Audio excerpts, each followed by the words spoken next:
എന്താണ് KSUവിന് അവിടെ കൊയിലാണ്ടി കോളേജിൽ കാണാൻ സാധിച്ചത്? പ്രിൻസിപ്പൽ പറയുന്ന മുഴുവൻ കാര്യങ്ങളെയും അവിടെ KSU അംഗീകരിക്കുകയാണോ?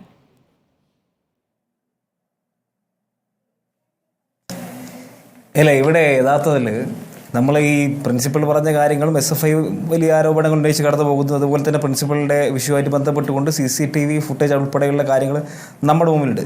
ഞാൻ ഇതിനകത്തേക്ക് കടന്നു വരുന്നതിന് മുമ്പേ ഇപ്പം ഇവിടെ SFIയുടെ നേതാവ് പ്രിയപ്പെട്ട സാദിഖ് അദ്ദേഹം പറയുന്നുണ്ടായി, വളരെ വൈകാരികമായിട്ട് സ്വന്തം സഹപ്രവർത്തകനെ ആക്രമിച്ചുമായിട്ട് ബന്ധപ്പെട്ടുകൊണ്ട് അതിൻ്റെ പുറകിലുണ്ടായിട്ടുള്ള വൈകാരികമായ പ്രതികരണം മാത്രമാണ് SFIയുടെ അവിടുത്തെ ഏരിയ സെക്രട്ടറി നടത്തിയെന്നുള്ള രീതിയിലുള്ള ഒരു പരാമർശത്തെ നടത്തണ്ടേ. ഞാനൊരൊറ്റ FIR നമ്പർ വായിക്കാം. FIR number 213/2024. ഈ പറയപ്പെടുന്ന ദിവസത്തിനും 4 മാസങ്ങൾ മാത്രം, ഏറ്റവും ചുരുങ്ങിയ 4 മാസം മുമ്പേ കൊയിലാണ്ടി പോലീസ് സ്റ്റേഷനിൽ രജിസ്റ്റർ ചെയ്തിട്ടുള്ള FIR ആണ് ഞാനിവിടെ കാണിക്കുന്നത്.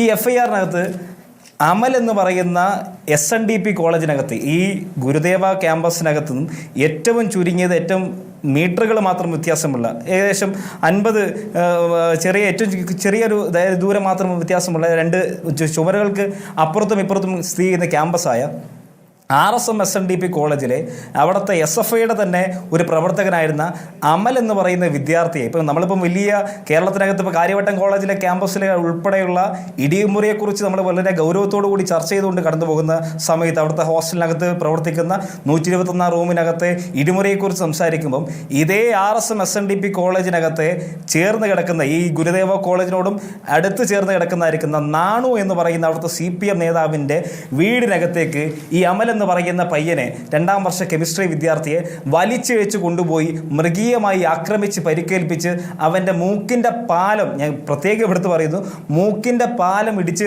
തകർത്ത് അദ്ദേഹത്തെ മാരകമായി ആക്രമിച്ച കേസിനകത്തെ 2ാമത്തെ പ്രതിയാണ് ഇപ്പോൾ സാദിഖ് പറഞ്ഞ ഈ വൈകാരികമായി പ്രതികരിച്ചു എന്ന് പറയുന്നയാൾ.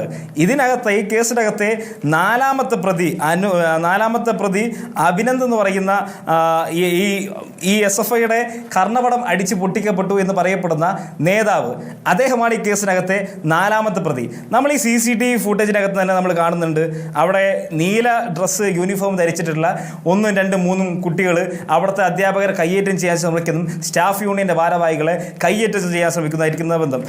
ആ കയ്യേറ്റം ചെയ്യാൻ നേതൃത്വം കൊടുത്ത അനുനാഥ് എന്ന് പറയുന്ന വിദ്യാർത്ഥി, ആ നീല ഷർട്ടിട്ട യൂണിഫോം ധരിച്ച അനുനാഥ് എന്ന് പറയുന്ന വിദ്യാർത്ഥി ഈ കേസിനകത്തെ 3ാമത്തെ പ്രതിയാണ്. അപ്പോൾ ഇത് ഇന്ന് ആദ്യമായിട്ട് ആ ക്യാമ്പസിനകത്ത് അരങ്ങേറുകയോ ആ പ്രദേശത്ത് അരങ്ങേറുകയോ അതിൻ്റെ വൈകാരികമായ പുറത്ത് അവിടെ പ്രതികരണം ഉണ്ടാകുകയോ ചെയ്തതല്ല. ഞാനിവിടെ വീണ്ടും ആവർത്തിച്ച് പറയും, നിങ്ങൾ ഈ SFIയുടെ ഈ ക്രിമിനലുകളെ വളർത്തുന്ന പ്രവർത്തനം ഇവിടെ അവസാനിപ്പിക്കണം. ഈ പ്രവർത്തനങ്ങൾ നിങ്ങൾ അന്ന് അവസാനിപ്പിച്ച, ഒരു പക്ഷേ അമലിൻ്റെ വിഷയത്തിനകത്ത് ഞങ്ങൾ ഉൾപ്പെടെ പ്രിൻസിപ്പൽ ഉപരോധിക്കും, ഈ പറയപ്പെടുന്ന വിദ്യാർത്ഥികൾക്കെതിരെ നടപടി സ്വീകരിക്കാൻ വേണ്ടി പോലീസിലും അതുപോലെ തന്നെ അവിടെ ഉന്നതമായ സമിതിയിലും കൃത്യമായിട്ട് സമരം ചെയ്ത് കടന്നു പോയിട്ടുള്ള ആളുകളാണ്. അപ്പോൾ നമ്മൾ ഈ വിഷയങ്ങൾ അന്ന് ഉന്നയിച്ചുകൊണ്ട് SFIയുടെ നേതൃത്വത്തോടും അവിടുത്തെ കൊയിലാണ്ടിയിലെ SFI നേതൃത്വത്തോടും അതുപോലെ തന്നെ ഉന്നതമായ ഈ പൊതുസമൂഹത്തോടും നമ്മളന്ന് കൃത്യമായിട്ട് പറഞ്ഞാണ്, ഇവരെ നിലക്ക് നിർത്തണം, ഇവരെ പിടിച്ചു കെട്ടണം, ഈ ഗുണ്ടകളെ, ഈ ക്രിമിനലുകളെ, SFIയുടെ ഇടിമുറിയായി പ്രവർത്തിക്കുന്ന നാടുവിൻ്റെ വീടുൾപ്പെടെ റെയ്ഡ് ചെയ്ത് അവിടെ നിന്നും നടപടി സ്വീകരിക്കണമെന്ന് നമ്മൾ അന്ന് വളരെ കൃത്യമായിട്ട് പറഞ്ഞാൽ അതിന്റെ ഒരു ആവർത്തനം തന്നെയാണ് ഇവിടെ ഉണ്ടായിട്ടുള്ളത്. ഞാൻ പറഞ്ഞ അവസാനിപ്പിക്കും ഇതിന്റെ ഒരു ആവർത്തനം തന്നെയാണ്. ഒരു കാര്യം കൂടി, ഈ കൊയിലാണ്ടിയിലെ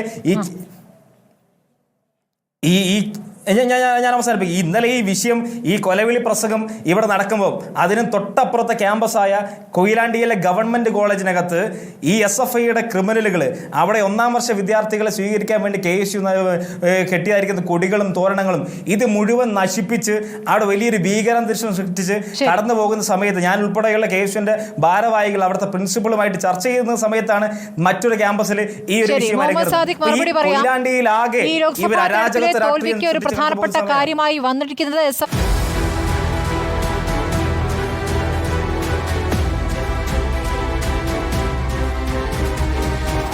ഡിബേറ്റ് വിത്ത് സ്മൃതി പരുത്തിക്കാട്.